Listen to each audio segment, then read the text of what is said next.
I did the math. If I live to 80, I have 35 summers left, and this is the last summer with all three of my kids still living in this home. And I'm not saying this to be bleak and feel sorry for myself. I'm saying this because this realization lights a fire in my heart to make the absolute most of this summer.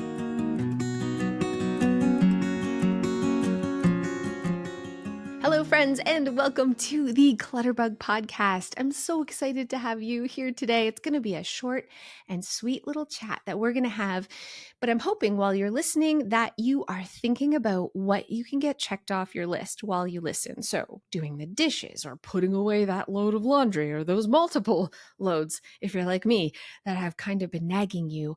Make yourself proud. Get up, do something to make a difference in your home right now. And while you do that, we are going to chat about your summer and how we can make it the best summer yet. Can we talk for a second about the myth of later? I feel like a lot of us, I know I fall into this trap of I'm going to plan to have fun later. Or when things slow down, or the weather's better, or when I have a little bit more time, or when the house is clean, then I'll do something fun. Basically, like when the stars align, then I'll enjoy myself. But the truth is, later never actually comes. It only comes when we make it. Psychologist Tim Syke, who studies procrastination, said we often delay fun or meaningful activities, not because we don't want to do them, but because they feel less urgent than the daily to-do tasks. We see having fun and joy as a reward, just not always a priority.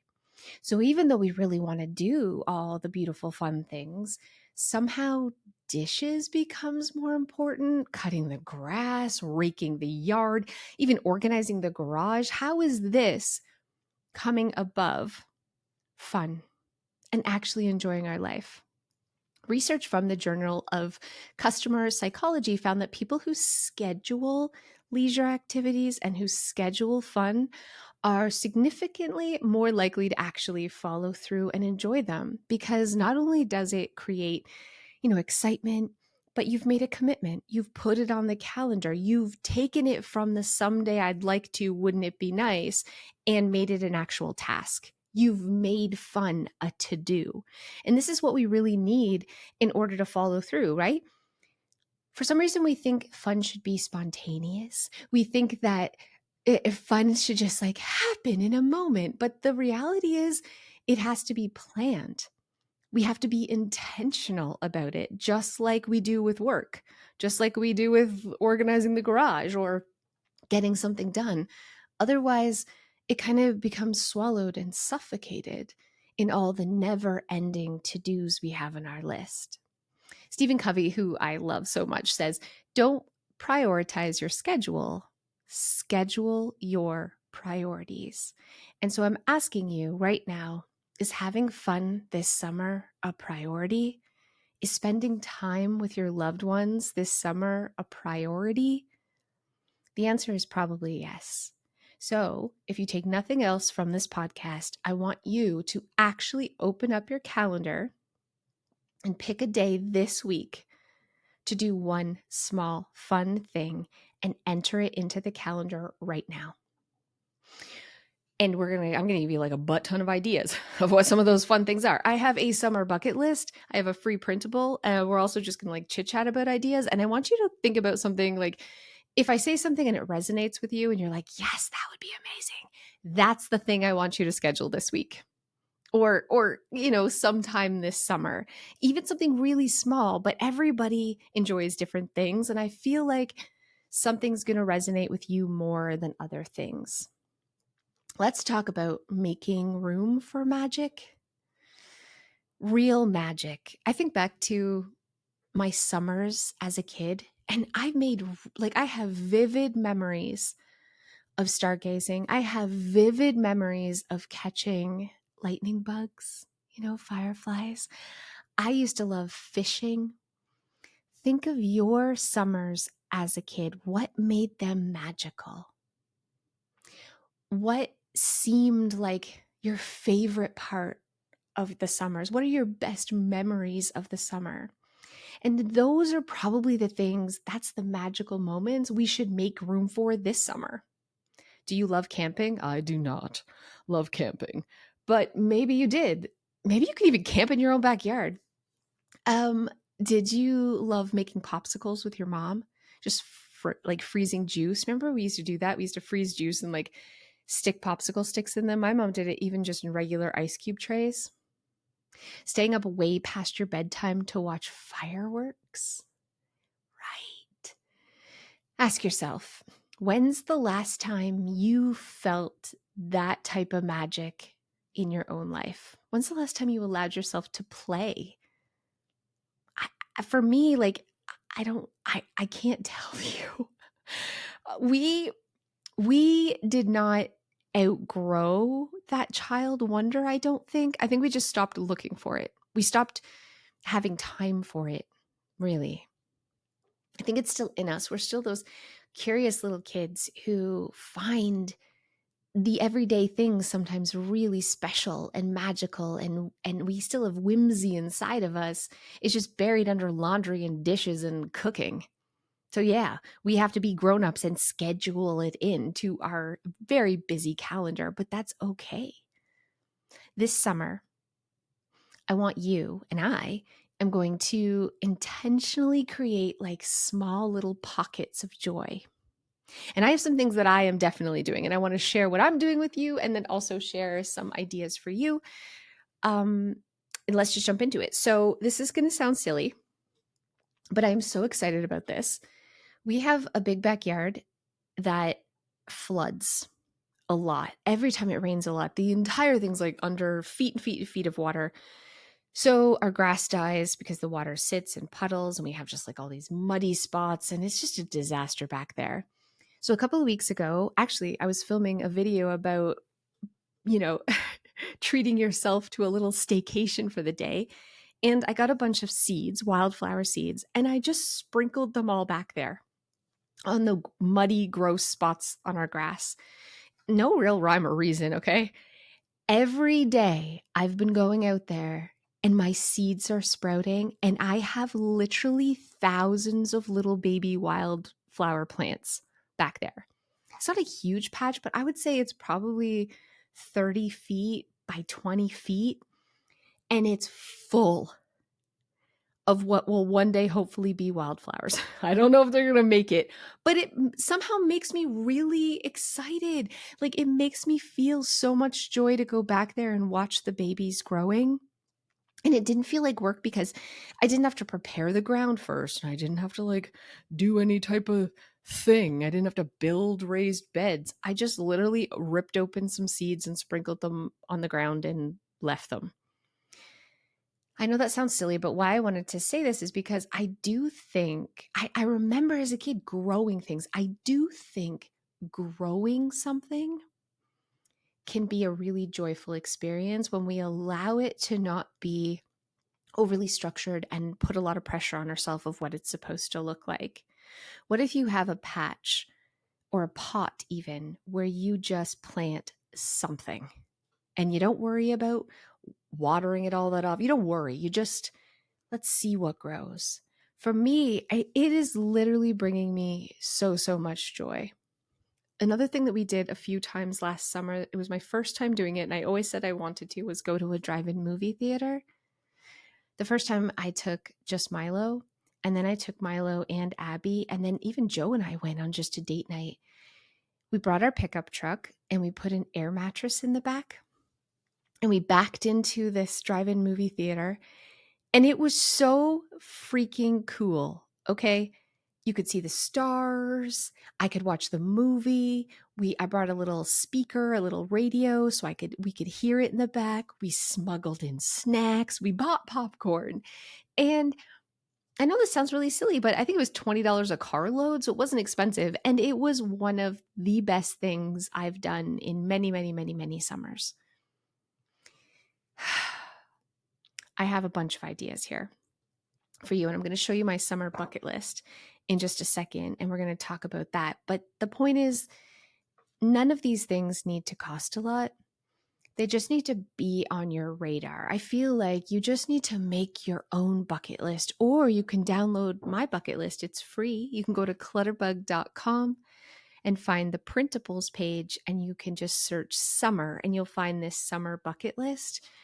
But even if you don't want to do that, you can just grab a piece of paper and write down some things, little things that can bring some joy and some magic and some whimsy into this summer.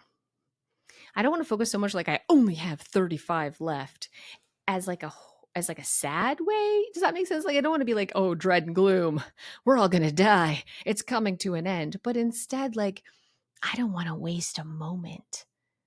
I don't want to have a regret. I want to enjoy right now. But that also means I don't have to let go of everything else. I don't have to live, not do the dishes and live in a stinky, messy kitchen that has fruit flies. And I don't have to have piles of clutter. We can have both. We can schedule 15 minutes of tidying or 15 minutes of decluttering, a half an hour of daily chores. We can schedule 15 minutes of walking, and we can also find time for 15 minutes of fun. We just have to actually schedule it. We have to take the time to put this on our to-do list too. It isn't one or the other, or all or nothing. It's both. We get to be a productive human who does our adulting, and we get to do the fun, childlike, amazing, magical things too. There is time for both. When we allow ourselves, we give ourselves time for both. 15 minutes of fun is all we need. We can fly a kite. Oh man, we can plant something in the backyard. We can go for a nature hike. So many little things. At night, we can just lay on a blanket and look at the stars. What can you do this summer to make it a little bit more joyful? Okay, so now it's time to get really practical, because it's all great and well to wish and dream and hope, but we are going to need a little bit of time management. We are going to need a little bit of planning. Ugh, and I hate planning, but that's just the reality of the situation. So let's talk about 3 steps. 3 steps to having a more fun summer. This sounds ridiculous as I'm saying it out loud, because we all like, it feels like fun should be spontaneous. It feels okay, or planning the fun. My husband always says this to me. I say, I'm fun, I'm cool, I'm up for anything. He's like, yeah, as long as somebody tells you when the cool fun starts and exactly when the cool fun ends and what time we need to be there and exactly how long it's going to last. And that is true. I try to be fun and spontaneous, but also I'm busy, man. I got a lot to do. And I feel very stressed if I don't have some sort of structure in my day. So this is it.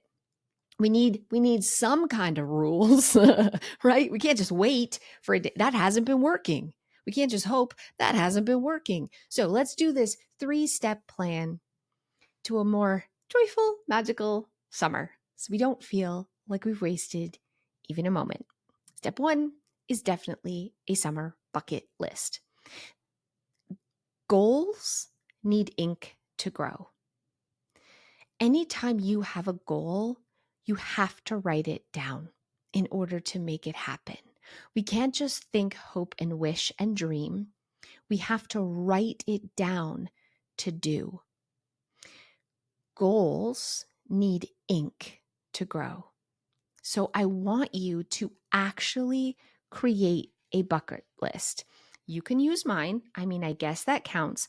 But also, I feel like you should use mine as a guide and make your own.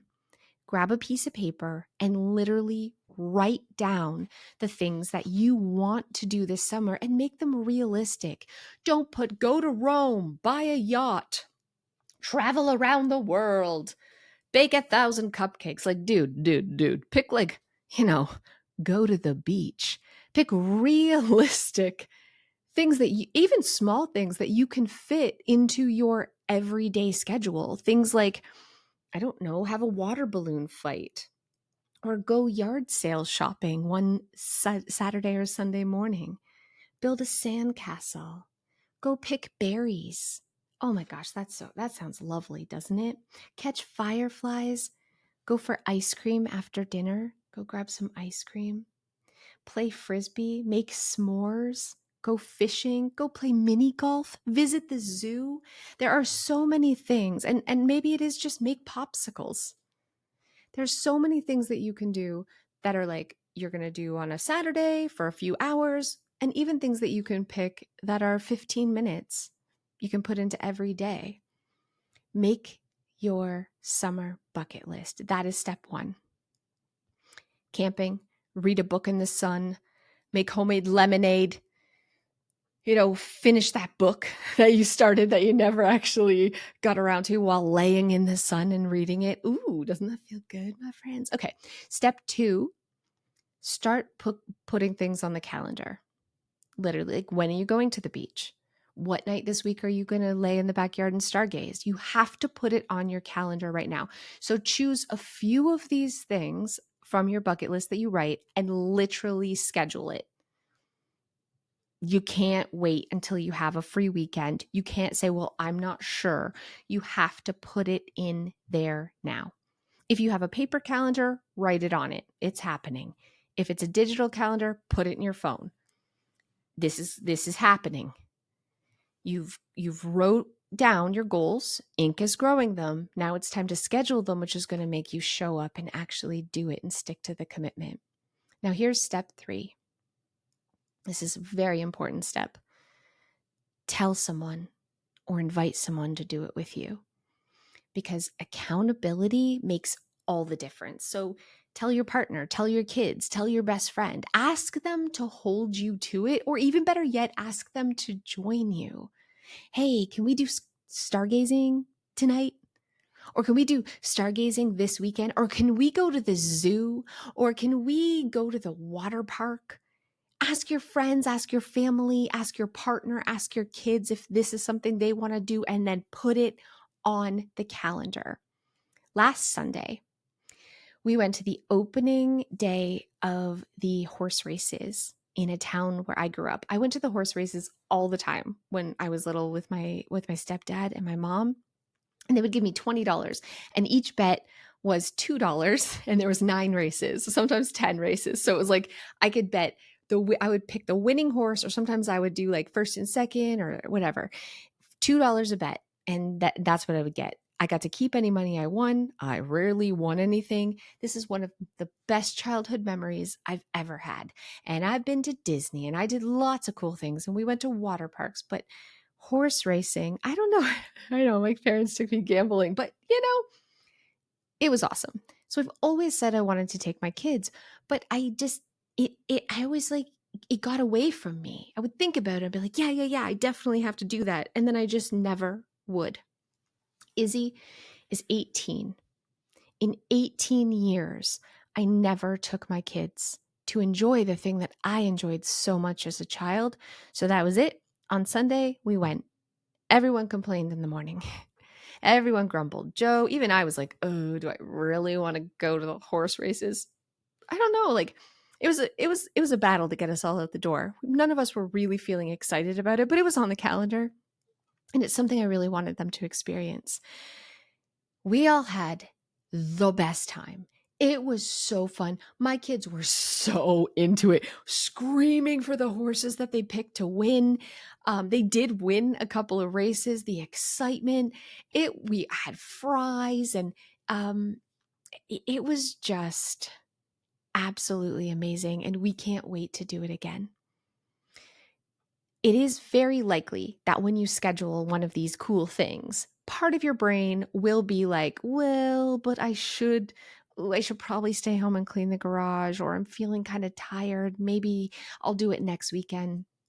I want to encourage you, when you're feeling that, to stick with the plan, because man, is it worth it. We're not used to treating ourselves to joy. So it feels kind of weird at first, and it feels kind of wrong maybe. And maybe we're just like, I'd rather just sleep. But honestly, 35 summers, man. 35 summers left. You don't have to do something every weekend. You don't have to do something every day. But at least once a week, I want you to schedule in something really fun. Life isn't about finding yourself, it's about creating yourself. So let's talk about that was the steps. Let's talk about keeping this spark alive. Because maybe when you're listening to this, you're like, yay, I can't wait to do all these things. And you're thinking about all the cool stuff and it feels really good. And then by later tonight, you'll be making dinner or you'll be putting away laundry or you're just getting home from work and you're freaking tired and you're like, ugh. First of all, you probably forget all about it. And second of all, even if you are thinking about it, you're just like, maybe later. I don't feel like it. How can we keep this spark alive?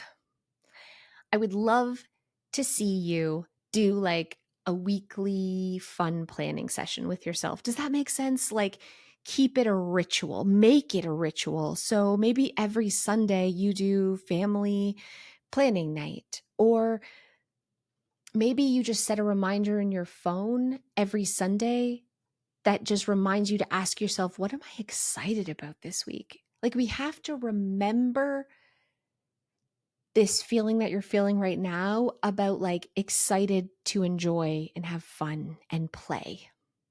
Because we are in the habit of not thinking about it. And it is an afterthought. And that is a thought pattern that is so deeply rooted in our brain. It is going to take work to flip the switch and go back to thinking about fun and play. So, make it a ritual.